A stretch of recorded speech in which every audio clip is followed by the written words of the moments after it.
Hello friends, जब हमारे बच्चे चाइल्ड फेज से टीनेज फेज में आते हैं तो उनकी सोच में, उनके व्यवहार में परिवर्तन होता है। तो हमें भी उनके साथ अपने बिहेवियर में यानी कि पेरेंटिंग में कुछ बदलाव लाने चाहिए। वो बदलाव क्या हो सकते हैं ये मैं अभी आपको बताने जा रहा हूँ। ऐसे 3 बदलाव मैं इस वीडियो में आपको बताऊँगा और अगर आपने वो बदलाव नहीं किए तो उसके क्या नुकसान हो सकते हैं ये भी मैं आपको बताऊँगा। तो पहला बिंदु लेते हैं कि जब बच्चा चाइल्ड फेज में होता है तो यहाँ पर उसकी माँ का रोल अहम होता है। माँ उसकी ज़िंदगी में पूरी तरह से शामिल रहती है, माँ उसके साथ खेलती है, उसे कोई प्रॉब्लम होती है तो वो माँ को बताता है, उसे कोई चीज़ मिलती है तो वो माँ को बताता है। लेकिन जब आपका बेटा या बेटी टीनेज फेज में आ जाते हैं तो अब पिता का रोल महत्वपूर्ण हो चुका है। अब उसे पिता से शाबाशी चाहिए। उसे कोई प्रॉब्लम है तो वो चाहेगा कि उसके पिता उसे सॉल्व करें। और इसी तरह लाइफ में जो पार्टिसिपेशन है वो भी इतना एक्टिव नहीं रह जाता बल्कि पैसिव पार्टिसिपेशन हो जाता है। और अगर आपने पेरेंटिंग में ये बदलाव नहीं किया तो इसके कुछ नुकसान हो सकते हैं। हो सकता है उसमें सेल्फ कॉन्फिडेंस कभी भी डेवलप नहीं हो पाए, उसमें साहस, हिम्मत, रिस्क टेकिंग कैपेसिटी कभी नहीं आ पाए, उसमें क्रिएटिविटी का विकास नहीं हो पाए। तो पहला पॉइंट एक बार फिर से बताऊंगा। बचपन में माँ का रोल अहम है, उसकी लाइफ में एक्टिवली पार्टिसिपेशन मायने रखता है।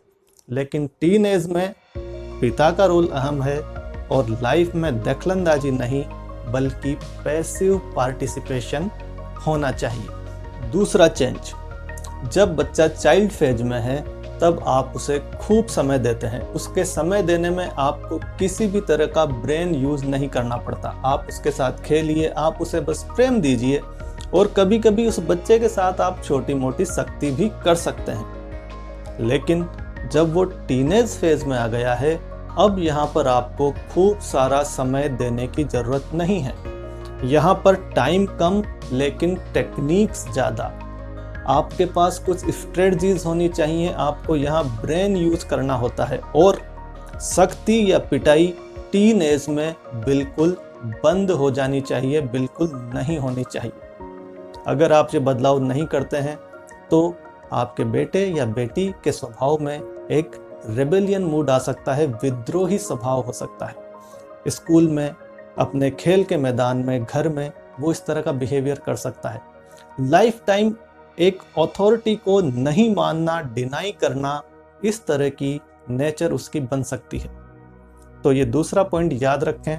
बचपन में टाइम खूब देना है, सख्ती की जा सकती है, लेकिन टीन एज में टाइम कम देना है, टेक्निक्स ज़्यादा चाहिए और सख्ती बिल्कुल नहीं।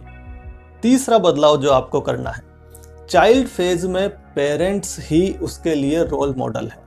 वो सब कुछ पेरेंट्स से ही सीख रहा है, पेरेंट्स को ही आदर्श मान रहा है, पेरेंट्स ही उसके लिए सारे डिसीजन ले रहे हैं। लेकिन अब जब वो टीनेज फेज में आ गया है, पेरेंट्स को उसका आदर्श नहीं बनना है बल्कि उसकी मदद करनी है कि वो अपने लिए सही रोल मॉडल चुने। पेरेंट्स को उसके लिए डिसीजन नहीं लेने हैं टीनेज फेज में बल्कि उसकी मदद करनी है सही डिसीजन लेने में। और अगर आप ऐसा नहीं करते हैं तो उसके अंदर डिसीजन मेकिंग कैपेसिटी डेवलप नहीं हो पाएगी। जब कभी उसके ऊपर कोई रिस्पॉन्सिबिलिटी आएगी तो वो एंजाइटी का शिकार हो सकता है। तो तीसरा बदलाव याद रखें, चाइल्ड फेज में आपको उसके लिए डिसीजन लेने हैं, आप ही उसके रोल मॉडल हो सकते हैं, लेकिन टीन एज में आपको उसके लिए डिसीजन नहीं लेने हैं, केवल हेल्प करनी है डिसीजन लेने में। फ्रेंड्स, मुझे पूरा विश्वास है ये तीनों बातें आप अपनी लाइफ में, अपनी फैमिली में ज़रूर इम्प्लीमेंट करेंगे। मैं आगे भी आपको इसी तरह टीनेज पेरेंटिंग से रिलेटेड अच्छी बातें आपको बताता रहूँगा। तो चैनल को ज़रूर सब्सक्राइब करके रखें। देखने के लिए बहुत बहुत शुक्रिया। Thank you very much.